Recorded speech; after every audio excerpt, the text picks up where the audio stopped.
Some days I got to remind people comics are freaking expensive to make.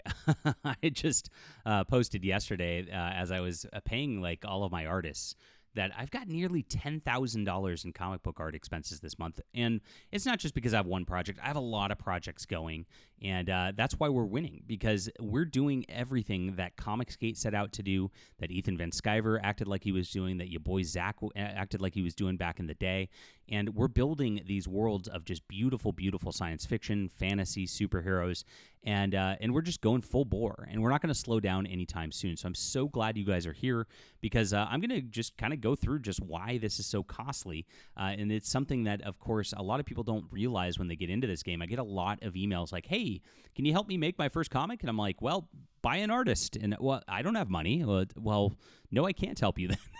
It's a lot, and we pour a lot of love into this, and we pour a lot of ourselves into this. It's so big when we do work on this stuff, because it is something that's out there. And as a writer, as somebody who can't draw, it is very, very difficult to get in this game and actually do something big and win. Now, most crowdfund projects out there, I'm very blessed, and I appreciate you guys, get around like 50, 100 backers, and they get a couple grand, and like they can barely afford it. That's why you see mostly aspiring artists doing it, because they can draw it themselves. It doesn't really pencil a lot of the time for people to do it otherwise. We're here, and of course, we typically have between 300 and 700 backers for our things, and of course, people buy stuff on my web store as it goes along as well. And so we're able to fund this kind of thing, because it takes $10,000, $20,000 worth of comic art and production to get these going, even to begin with. So for those who don't know, they always say JDA is a grifter. I'm like, do you know I pour everything I make off YouTube, everything I make off of my crowdfunds, I just funnel it right back into art, into editing, to make sure that we just keep having better products nonetheless, and of course build these great universes. So I'm glad you're here. This is the real spot to be. It's crazy to do this, and it's hard in 2025 because of course the format of where we're still at is a really difficult time, and I know it's a tough economic time. I think it's about to get better. I think everybody's about to change things. But we're going to continue forward anyway, and this is what's really, really awesome. So thanks for being here. Please hit the like and subscribe button. Join us if you're new. Sign up for my newsletter so you don't miss any of my comic projects. We're going to talk about a lot of cool stuff right now, and I'm so excited to do so. It's in the description below. A lot of people have been asking me to do a video like this for a while, and so I'm going to be doing so, and just kind of talk about what we've got going in our kind of universes right now. So you get a sci-fi novel, a fantasy novel, and a full graphic novel, the beginning of my superhero universe, Flying Sparks, just for signing up. It's a $50 value, and I want you on here so I can stay in touch with you, give you updates, and let you know what's going on, because you never know what's going to happen on the algorithm end. Very important to be here. This is number one spot to be. Sign up today. You get 3 books. It's fantastic. Now, I do have a web store, and I've got all of my books and comics, because, again, I always mention I'm here to cultivate readers first, and that's what we're doing. So we got a lot going on right now. Like I said, I've got fantasy worlds, I've got science fiction worlds, and I've got superhero worlds, and I'm kind of trying to do all 3 in a way. We've got a Subscribe Star also. If you want to sign up, this is really like what my vision of what I'd want to get going. I'm posting multiple books. I've got Extrasensory and Astromancer going right now, and I'm actually, again, I'm funding this just so I can keep these artists going and keep this going. Right now, it's not profitable. But I don't talk about it a lot either. And so this is where I'd love everybody to be. If you could sign up even $1 a month, if everybody who watches this video did that, we'd be just like cooking here. Be amazing.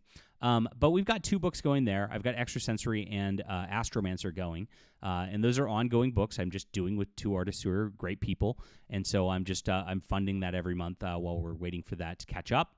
And on top of this, we've got our universes. So the biggest one right now is this sci-fi universe right here. Started with Overmind, and I changed the series title to Ayla Rin, Agent of the Terran Imperium, as I decided it was going to be a series because it was so popular. This was huge. We made a ton of money off of Kickstarter with this, made $50,000 last go-around. Kickstarter banned us because we were so successful. They don't like us over here, and they don't like competition. Really weird. Kickstarter kind of sucks. Of course, all they do is promote those porn comics and the like. But because this was so popular, I did a spin-off called The Emerald Array last year, which thank you guys for coming on to fund my comic. That's delivering right now. and that features some Space Marines, which was in an Ayla Rin novel, because I write novels of this character too. So I'm building this out as a big universe. If you don't know, it's a big Terran Imperium. And so my thought was a couple of things. Like I'm thinking about Star Wars universes. I'm thinking about cyberpunk stuff.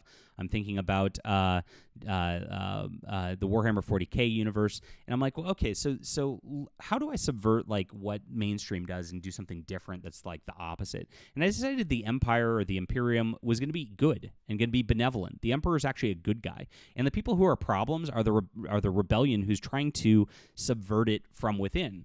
And this plays a little bit into modern times and the like. If you think about it, you got the resist people, right, who are out there trying to just burn down our American cities and the like because they want to just wreck the country because Donald Trump, right? And that's exactly like kind of how this situation sets up. Now it builds quite a bit, and if you were wondering what this art is right here that I'm showing off, this is going to be from another spin-off called Battle Emperor. And the Emperor, after the events of the Hidden Emperor here, decides he really wants to take active part in the role and kind of be that alpha male who guides his empire and be involved in the fight himself. And so he gets himself a giant battle mech to be able to fight against some of the monsters that the evil is going against. And so that's what I'm part of what I'm doing right now and building right now. That's going to be on Subscribestar first if you want to check it out. And we've got other things as well. So that's universe number 1 right here. I've got 3 lines going. Ayla Rin book 3 is in development right now, and of course we're about halfway done with it. Battle Emperor is about halfway done also. And they're 66-page graphic novels, typically around there, give or take a couple pages, is what we do almost every single time, because that's about 3 issues worth of comics, and I feel like that gives you good value for about $25. And that way, on the digital versions, I price them at about $12, which is what you'd pay for a Marvel comic. Actually, they've gone more expensive now. But it was $3.99 was the standard, so you'd get 3 comics for $12, and that's exactly what we do. So that's kind of my onus on doing that. So that's part of the art and development right now. Next, my second most famous kind of series. Well, I guess Flying Sparks is my second most, but my I guess third biggest campaign then was Deus Vult. And Deus Vult was very, very popular. And the main artist of that, he's got a day job. He couldn't afford to just spend this much time doing this. So we got a different art, Jeff Lastly, who actually did the back cover art for Deus Vult. And Jeff is doing Deus Vult 2, of course, and so we're building this now, the Second Crusade, I'm calling it, and I'm about halfway through writing that. We're about 1/3 through drawing it. So these things take time, and there's a lot in development. They're just not cooked yet. One thing we don't do here is I wait till the line art's done to crowdfund anything. That way you don't wait years and years and years on anything if there's a problem. And so this is in development as well, starting to go into colors, and I'm excited about this fantasy world. If you don't know about this is about a Spanish knight who is in the Crusades, and I mirrored it like John Carter of Mars. John Carter of Mars goes into some cave and then ends up on Mars when he's shocked. And so I started it like that. So this is kind of like a mashup of a John Carter-y thing, a Conan the Barbarian thing, adding in some crusading elements to make it its own thing. And it's beautiful, beautiful work, which I really enjoy. So that's in development too. My Flying Sparks is continuing. And right now, this superhero series actually ties in with Dynamite Thor, with the Cosmic Warrior. And there's a big thing that happens at the end of book 5. If you honestly read this whole series, it builds really, really nicely. And we learn some things about where superheroes come from and the like through this series. And I'm building a team book of superheroes that kind of spins out of this series. And Extra Sensory over on here does as well. There's a detective character, Detective Lou, who ends up becoming part of a federal agency in Extra Sensory. So this is a big universe that we got going right here. And the artist for the end of Flying Sparks, the first artist started working with Marvel and then blacklisted me. And actually, I paid for a bunch of art, and he never delivered on it, never returned the funds either. So this is a risk of independent comics. You can't do much about that. But he's with Marvel now. I hope he got his reward.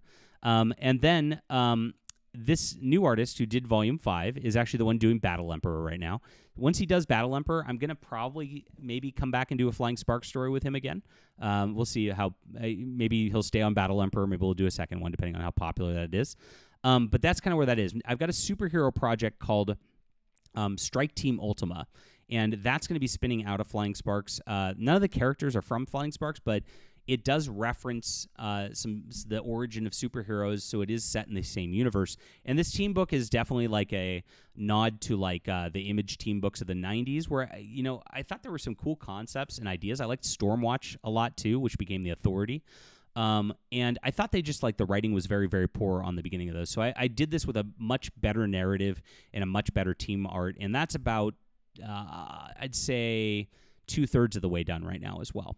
So that's our main superhero deal. That's one. We've got that. We've got our fantasy deal with this. We've got this Overmind going. I of course I've got my 2 on my Subscribestar, so that's 5 right there. We have a Western in development. The cover artist here for Deus Vult is doing a Western fantasy with me. He's about 1/3 through it, and then hopefully he'll get a little further this year. It's been in development for a couple of years. That's number 6. Clockwork Dancer, if you guys remember that from back in the day, is still in development a little bit. She's working on that very slowly, but is working on that. And then I have another sci-fi called AI Wars, which is 3/4 done. And so that's going to be a bigger novel. It's like a 88, 90-page graphic novel, I think, maybe even 95. And that's another sci-fi that is also going right now. So like I said, we have a lot going on. And this is where it all comes down to. You have to pay the line artist, and then you have to pay the colorist, and then you have to pay the letterer. And then like as those are all going, like I mean, like my colorists need to work on something, and the line artists need new work, and so I have to keep constantly funding these things, and this is where it all comes from. This is why it gets so big and expensive because of this, because when you have that many in development, this is a real company, right? And we've got a lot going on, and a lot going on that a lot of people don't even know about because we've been so hidden from a lot of the YouTube channels out there that for some reason don't want real alternatives to Marvel and DC that actually keep going. We've seen this with Ethan Van Sciver and Comicsgate and the like. Your boy Zach, they never promote indies. They've got their own little circle, and then anybody who actually produces, like Eric July and Chuck Dixon and the like, they just crap on all day long because they don't want the competition out there. They don't want people to know that people are actually building things. So how can you support? Like I said, it's very expensive, and we're going full tilt. Everything I make goes directly back into it, and it's like if I'm grifting, I'm doing it wrong, I guess, because I just love comics and I love the art, and I have so many ideas I keep wanting to develop. I've even got more I'm sitting on right now just because I've got too many in production. I got to get some of these out the gate first so that we can collect funds to make the next ones. So yes, you can sign up for my newsletter. Very, very important. You can grab some books here. We've got digital versions too. If you want to get some digital versions, they're on here too. Really great deal to do so there. And of course, get on the Subscribestar, because what I'd love to do is actually just be on here eventually and just create here. And that way, like, I could just provide stories like webcomics over and over and over again, and pay for the art that way. That is like the big vision here. So those are the 3 ways you can do so. And I hope you enjoyed like this little like just quick primer on things. If you have any questions, let me know. I'd love to answer questions about the books, and appreciate you guys being here. We'll be back soon. Hit the like and subscribe if you're new.